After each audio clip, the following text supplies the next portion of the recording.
Hi everyone, it's my 5th time in Istanbul and finally I decided to make a video about this city. And actually it's my first ever English video. I never did it before and English is my second language, so let's go. Well, Istanbul has a lot of amazing features, from its enormous size to incredibly low prices. Like, what about a good cup of latte for $2? And there are numerous attractions, you probably need a week or even more to visit them all. I'm going to tell you about my favorite places. Some of them are known to be a must-see for everyone traveling to Istanbul, while the others are just so cool that I always put them on my list whenever I'm in the city. By the way, the prices in Istanbul change so fast because of the inflation, so you'll find out the most up-to-date information in our blog below. We did an article about the Istanbul, so check it out below. First of all, if you're in Istanbul, you should come and look at the waters of Golden Horn and Bosphorus. Together with the Galata bridge, these are postcard views of Istanbul, and it's the liveliest and busiest area. Tourists taking pictures, seagulls screaming, cars honking, locals kicking back on the lawns, and fishermen catching fish. The best things to do here to order a balik ekmek, which is a fish sandwich. You'll find the best spots in our article below. And to take a ferry ride across the Bosphorus. There are several options. A pleasant ride on the commuter ferry to the Asian part of Istanbul that costs around 20 lira, or a boat cruise with a dinner, which is too touristy for me and I never give it a chance. So if you will, just leave the comments below. Then the second thing on my list, the one and only Istiklal Avenue, the main street in Istanbul. Let me picture the experience of being there that way. It's like you're walking down the 5th Avenue in New York City during the evening rush hour.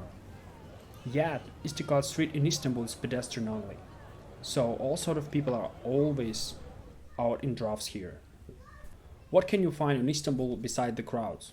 Check out the Flower Passage, a beautiful place to sip a cup of tea, or take a ride on the red nostalgic tram.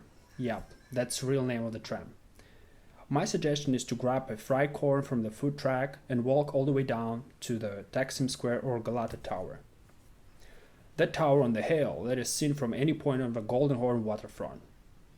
The tower has an observation deck which offers a pretty good outlook over the city, and it costs around 200 lira. Again, prices change so fast, so link below, you need to check it out.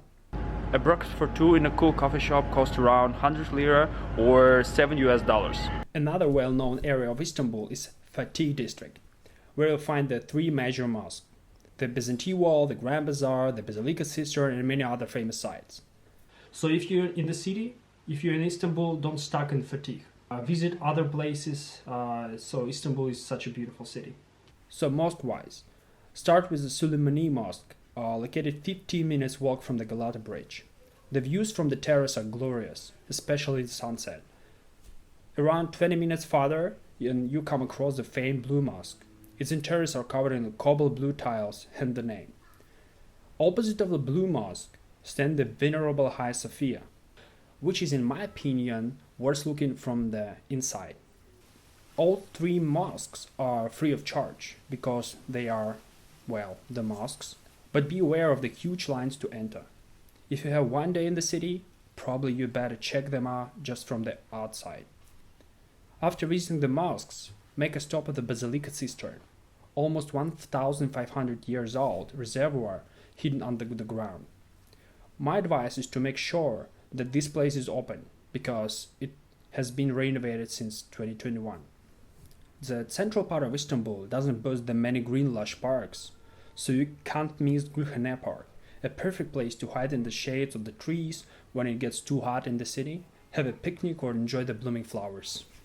In Golden Park, you will see a wall that belongs to the Great Topkapi Palace. Or, put another way, the palace where you can witness the ostentatious lifestyle of sultans of the Ottoman Empire. Honestly speaking, you have the same opportunity at the Dolmabahce Palace. Both have a long lines at the entrance, the harem at the extra cost, and the excessive amount of pure Turkish luxury. So choose whichever you like on the photos. What is more Turkish than the palace with harem? My guess is a real bazaar. This sort of place where you're constantly at risk of splashing out on souvenirs. Who knows, maybe you'll even end up living in Istanbul with a carpet, cramming into your baggage, or at least the box of baklava and Turkish delight. The A-lister of a bazaar in Istanbul is a grand bazaar. It's a crowded, noisy, scented with spices and leather, and overall is a fun experience for those who love to haggle and look for the gems in the piles of the typical bazaar stuff. I think here in the video I leave some attraction on purpose, only to talk more about my favorite experiences, to get to know Istanbul properly. It's the food, of course. There are so many treasuries of local kitchen. Some of them I'm sure you heard about, the kebab, baklava, balik, ekmek that I've mentioned in the beginning of this video. One thing that I don't recommend is a Turkish coffee. I tried it many times and it's so bitter. You're better drop by the modern coffee shop and roasteries like Trop, Espresso Lab, or incredibly cozy Kita BV Cafe. If you don't want to be disappointed in Turkish cuisine, try these places. It's kind of specialty coffee, like third wave coffee shop. So it's great price, I think. What you need to know, that they always make it super hot. I can hold it. Tom Tom kebab for the decent kebabs, kefeder for katmer, the pistachio pancakes, and kunefe, which is an amazing version of the Arabic dessert. And for the breakfast, my go-to place is Kappa Istanbul. Always packed to the jails on weekends and serving good Turkish breakfast dishes like menemen, vegetable burek, or pishi. It's like a fried donuts. And all this for 100 lira.